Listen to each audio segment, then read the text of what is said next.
রাস্তার পাশে পড়ে থাকা একটা পুরনো ছেঁড়া মানিব্যাগ। ভেতরে কি আছে তা না দেখেই আমি ওটা পকেটে ভরে ফেললাম। ভাবলাম হয়তো ভাগ্য আজ সহায়। একটু আড়ালে গিয়ে ব্যাগটা খুলতেই আমার বুকটা ধক করে উঠল। ভেতরে একটা টাকাও নেই, আছে শুধু একটা ভাঙা পুরনো ঘড়ি আর ভাঁজ করা ছোট একটা চিরকুট।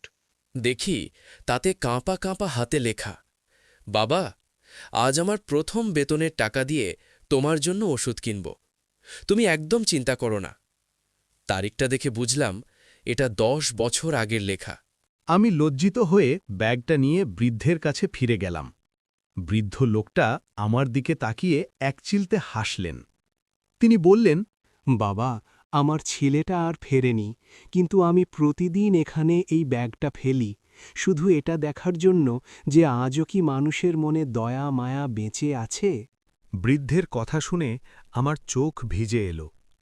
আমরা কি সত্যিই পাথরের হয়ে যাচ্ছি? যদি এই গল্পটি আপনার মনে বিন্দুমাত্র দাগ কেটে থাকে, তবে অনুরোধ করব মানুষের পাশে দাঁড়ান। আর আমাদের এই ছোট্ট পরিবারে যুক্ত হতে চ্যানেলটি সাবস্ক্রাইব করুন।